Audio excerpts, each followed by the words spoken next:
எல்லா பெருமைகளும் இறைவனுக்கே. நம் அனைவர் மீதும் இறைவன் புறத்திலிருந்து அமைதியும் சமாதானமும் நிறைவாக உண்டாகட்டும். இன்றைய தியான வகுப்பை தொடங்கும். காலை பிரார்த்தனை. அகிலங்களின் இறைவனே, அனைத்து பெருமைகளும் போற்றுதல்களும் உன் ஒருவனுக்கே உரியது. அனைத்தின் ஆதாரமும் நீ, அனைத்தின் தொடக்கமும் நீ, அனைத்தின் முடிவுகளும் நீடமே.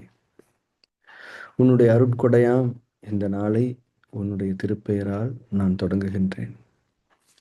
எனது அறிவின் மற்றும் அறியாமையின் தீங்குகளிலிருந்து உன்னிடமே நான் பாதுகாவல் வேண்டுகின்றேன். என்னுடைய பெருமை மற்றும் பொறாமையின் தீங்குகளிலிருந்து உன்னிடமே நான் பாதுகாவல் வேண்டுகின்றேன். உலகத்தின் பொருள் மயக்கங்களும் என் மன இச்சைகளின் கெட்ட நோக்கங்களும் உன்னுடைய பொருத்தத்தை விட்டும் என்னை விலக்கிவிடாமல் இருக்க உன்னிடமே உறுதியாக நான் பாதுகாவல் வேண்டுகின்றேன். இன்னும் என்னுடைய தவறுகள் மற்றும் பாவங்களுக்காக உன்னிடமே நான் மன்னிப்பை வேண்டுகின்றேன். மன்னிப்பவனே, என்னை மன்னிப்பாயாக. நேர் வழியில் என்னை நிலைத்திருக்க செய்வாயாக. உன்னுடைய அருளை கொண்டும் கருணையை கொண்டும் உன்புறமிருந்து நற்குணங்களை கொண்டும் ஞானங்களை கொண்டும் என்றென்றும் என்னை நீ வழி நடத்துவாயாக. நீ என்னுடன் எப்போதும் இருந்து கொண்டிருப்பதை என்னை எப்போதும் உணர்ந்திருக்க செய்வாயாக.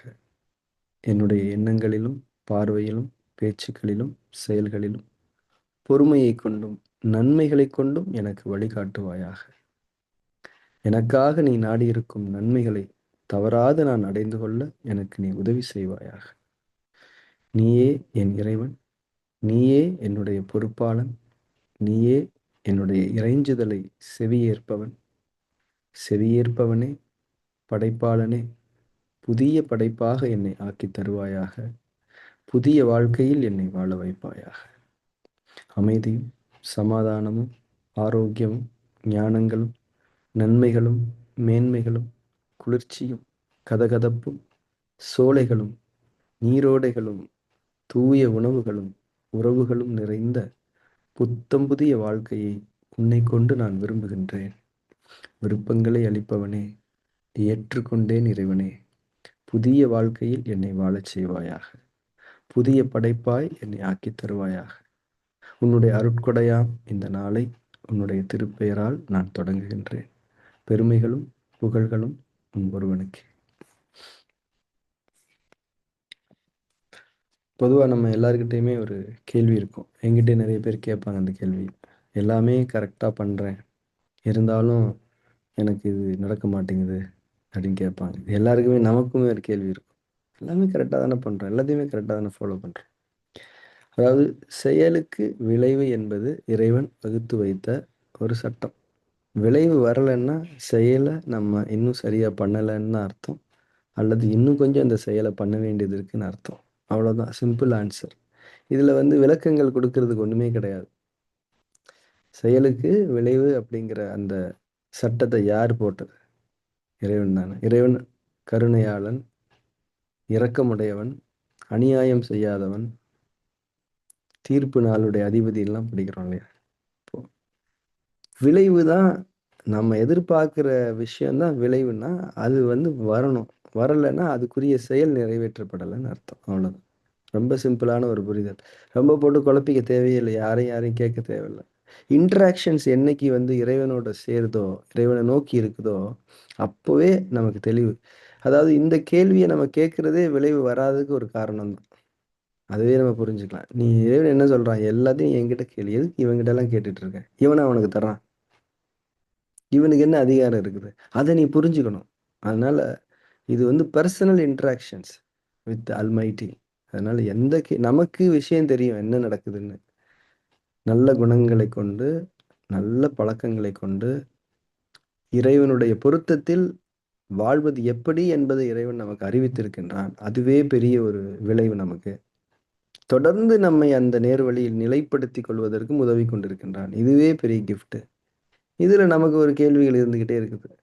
எதிர்பார்ப்பு என்பதும் கேள்விகள் எழுந்து கொண்டே இருப்பது என்பதும் பெருமையினுடைய முளைவிடுதல் தான்.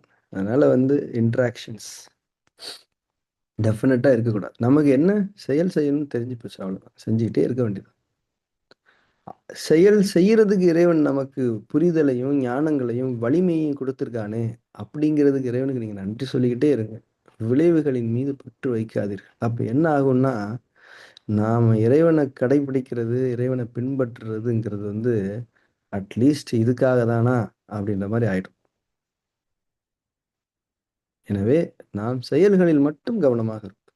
இன்னும் தீவிரமாக, இன்னும் கன்சிஸ்டென்ட்டா, இன்னும் இன்வால்வ்மென்ட்டா அத நம்ம பண்ணுவோம். அவ்வளோதான். வேற ஒண்ணுமே கிடையாது. ஸோ எல்லாத்துக்கும் அடிப்படைங்கிறது மனசு தான். மனதில் நல்ல குணங்கள் என்றென்றும் நிலைத்திருக்க வேண்டும். அதற்கு நம்முடைய மனச நாம நமக்கு தெரிஞ்ச வழிமுறைகளின் அடிப்படையில் நம்ம சுத்தப்படுத்திக்கிட்டே இருக்கிறோம். தேவையில்லாத பதிவுகள்லேருந்து விலகி இருக்கிறோம். ஏற்கனவே உள்ள போன ஐட்டங்கள் வெளியில வரும்போது, அத நம்ம பேலன்ஸ்டா ஹேண்டில் பண்ணிட்டு இருக்கிறோம். இறைவனுடைய உதவியை கொண்டு தான் இது நடந்து கொண்டிருக்கிறது.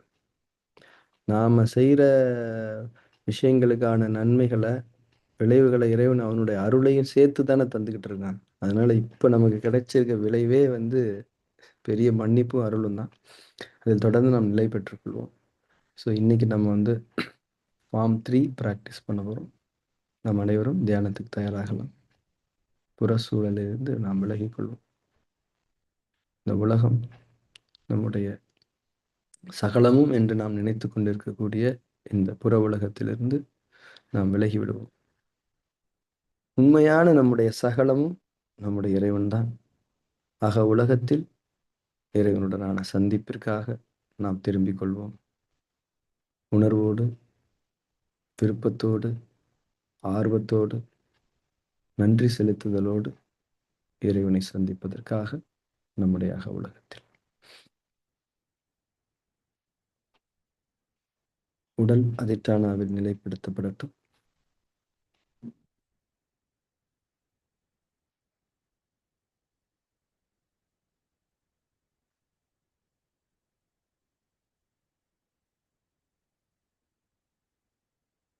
மூச்சின் மீது கவனம் இருக்கட்டும்.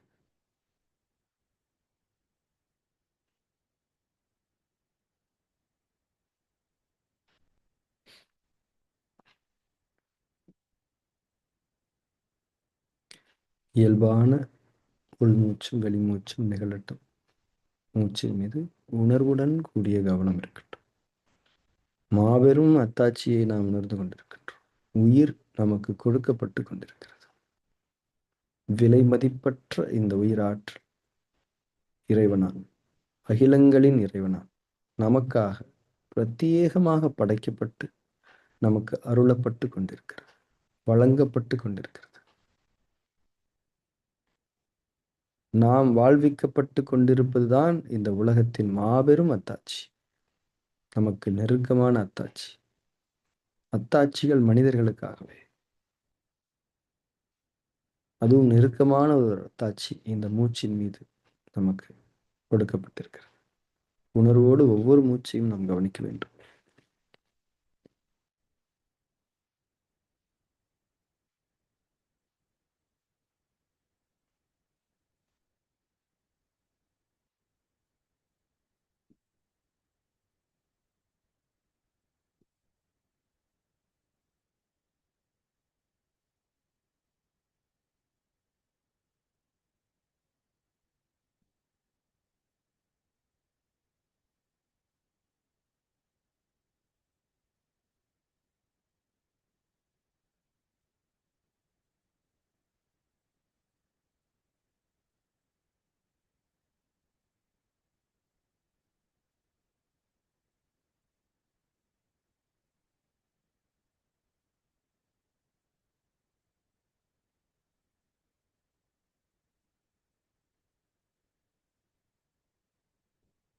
மூச்சின் மீது உணர்வுடன் கூடிய கவனம் இருக்கட்டும்.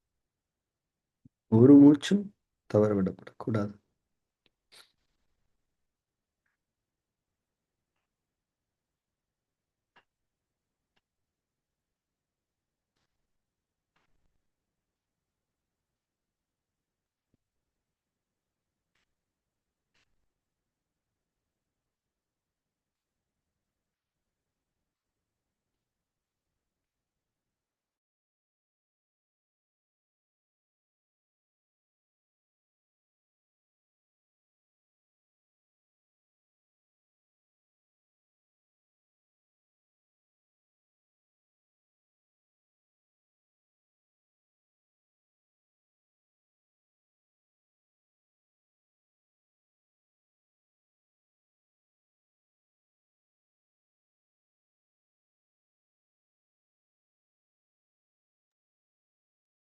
ஃபார்ம் 3 செய்ய ஆரம்பிக்கலாம். சாட்சி பாவனையில் நிலை பெறுவோம். கவனங்களிலிருந்து தீவிரத்திலிருந்து தளர்ந்து கொள்வோம். ஒரு பார்வையாளரைப் போல நம்முடைய உள்ளத்தில், மனதில், உடலில், புற சூழலில் நிகழக்கூடிய அத்தனை நிகழ்வுகளை ஒரு பார்வையாளரைப் போல வெறுமனே கவனித்துக் கொண்டிருக்கிறோம். மூச்சு கவனிக்கப்படுதல், உணர்ச்சிகள் தோன்றுதல், எண்ணங்களின் எழுச்சி, போக்குவரத்து, புற உலகின் சத்தங்கள், தூக்கம் வருதல், வெறுமை நிலை, எது நடந்தாலும் அதை வெறும் பார்வையாளராக இருந்து பார்த்து கொண்டு அதிட்டானாவை உறுதியாக பின்னிக்கொள்ளுங்கள். ஃபார்ம் 3 செய்ய தொடங்கலாம்.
அதிட்டானாவிலிருந்து தளர்ந்து கொள்ளணும்.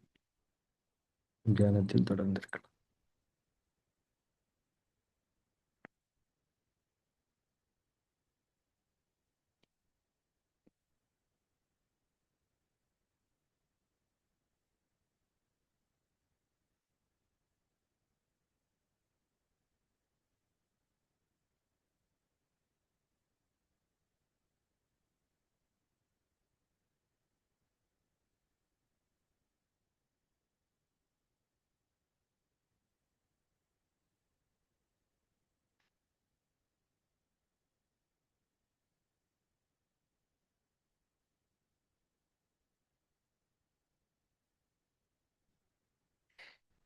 தியானத்தை நிறைவு செய்து கொள்ளலாம். கண்களை திறந்து.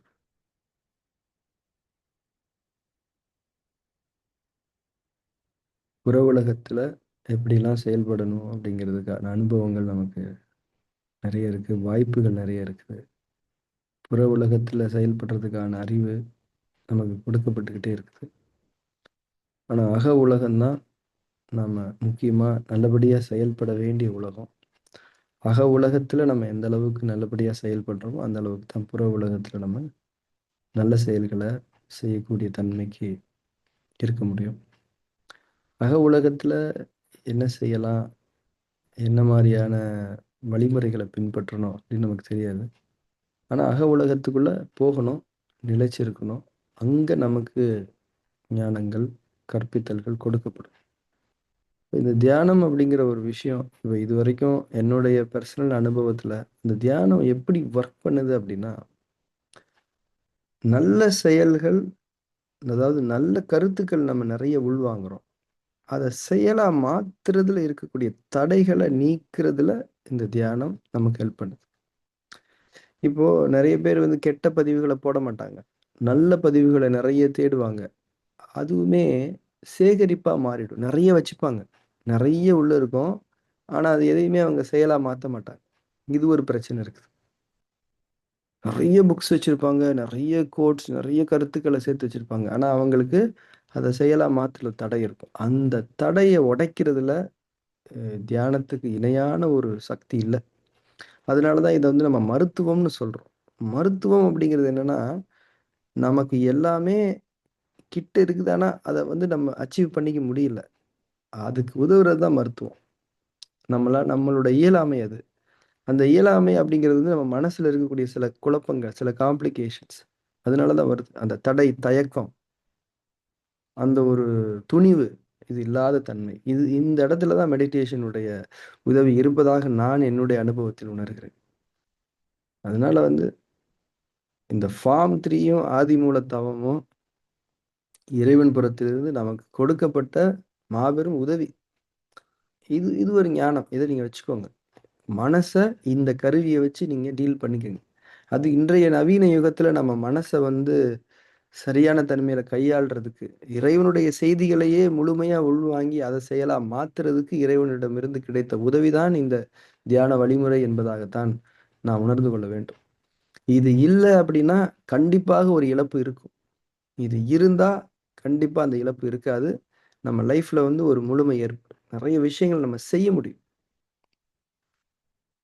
அந்த செயல்னால வரக்கூடிய திருப்தி இருக்கு இல்லையா? அதுக்கு ஈடு இணை எதுவுமே கிடையாது. ஏன்னா, அங்க செயல் நிறைவேற்றப்பட்டு விட்டது இறைவனுடைய அருளைக் கொண்டு. அந்த இடத்துல அந்த செயல் நிறைவேற்றப்பட்டதுனால, உங்களுக்கு களைப்பும் இருக்காது, பெருமையும் இருக்காது. இந்த தியானத்தின் அடிப்படையில அது நடக்கும்போது, அந்த கெட்ட தன்மைகள் எதுவுமே அந்த செயலுடைய தன்மைய தீண்டவே தீண்டாது. அதனால விளைவும் நல்லபடியா இருக்கும். அதனால நம்ம கையில இருக்கிறதெல்லாம் செயல் மட்டும் தான். கன்சிஸ்டன்சி அதுவும் ரொம்ப முக்கியம். இப்ப நானே பார்த்தீங்கன்னா, இந்த iPhoneல வந்து டைம் ஃபுல்லி அப்படின்னு ஒரு ஆப் இருக்கும். அந்த ஆப் வச்சிருப்பேன். அது வந்து இட்ஸ் எ மெடிடேஷன் டைமர். நம்ம எவ்வளோ செஷன்ஸ் மெடிடேஷன் பண்றோம்ன்றத ட்ராக் பண்ணிக்கிட்டே இருக்கும். அது ஒரு சின்ன ஒரு கருவி தான். ஒரு ஆப் தான். இருந்தாலும் அது என்னை தூண்டிக்கிட்டே இருக்கும். இப்ப நேத்தெல்லாம் பார்த்தீங்கன்னா, நான் பெர்சனல் பிராக்டிஸ் பண்ணல. நேத்து வேலையெல்லாம் இருந்ததுனால. நைட்டு 9 மணி ஆயிடுச்சு. அப்போ அந்த ஆப் வந்து சொல்லுது, "இன்னைக்கு நீங்க பண்ணலையே! இவ்வளோ நாள் பண்ணீங்களே! இன்னைக்கு ஏன் நீங்க விடுறீங்க?" ஓகே. அப்ப நம்ம திருப்பி அந்த 9 மணிக்கு நான் பண்ணி முடிச்சுட்டு தான் தூங்குனேன். அப்ப ஏதாவது ஒரு தூண்டல். இப்ப உங்களுக்கு இப்போ எனக்கு இந்த வகுப்புனா கூட என்னோட பர்சனல் ப்ராக்டிஸ்க்கு இந்த வகுப்பை நான் பயன்படுத்த முடியாது. நான் தனியாக பண்ணாதான் எனக்கு திருப்தியாக இருக்கும். அந்த ஆப் வந்து என்ன பண்ணுன்னா, நான் ஒவ்வொரு நாளும் பண்ணுறதெல்லாம் ரெஜிஸ்டர் பண்ணிக்கிட்டே இருக்கும். அது பண்ணி முடிச்சதுக்கப்புறம், எவ்வளோ நேரம் பண்ணணும், என்ன மாரியான மைண்ட் செட் எல்லாத்தையுமே சும்மா ஒரு ஒரு சின்ன ஒரு ஃபார்மலான ஒரு விஷயம் தான். ஆனா, அது நம்மள வந்து தூண்டிக்கிட்டே இருக்கும். ஓகே நம்ம ப்ராக்ரஸ். இவ்வளோ நேரம் நீங்க மெடிடேட் பண்ணியிருக்கீங்க. அது விஷயம் கிடையாது. அதோட ரிசல்ட்ட வந்து நம்ம லைஃப்ல வந்து நம்ம பார்க்க முடியும். அதான் என்னுடைய அனுபவம். ஸோ மெடிடேஷன் அப்படிங்கிற ஒரு விஷயத்த நேசிச்சு, தவறாம நம்ம பண்ணணும். செயல் இதுதான். விளைவு கண்டிப்பா வரும். Thank you very much. நாளைய தியான வகுப்பில் நாம் சந்திக்கலாம். Have a good day.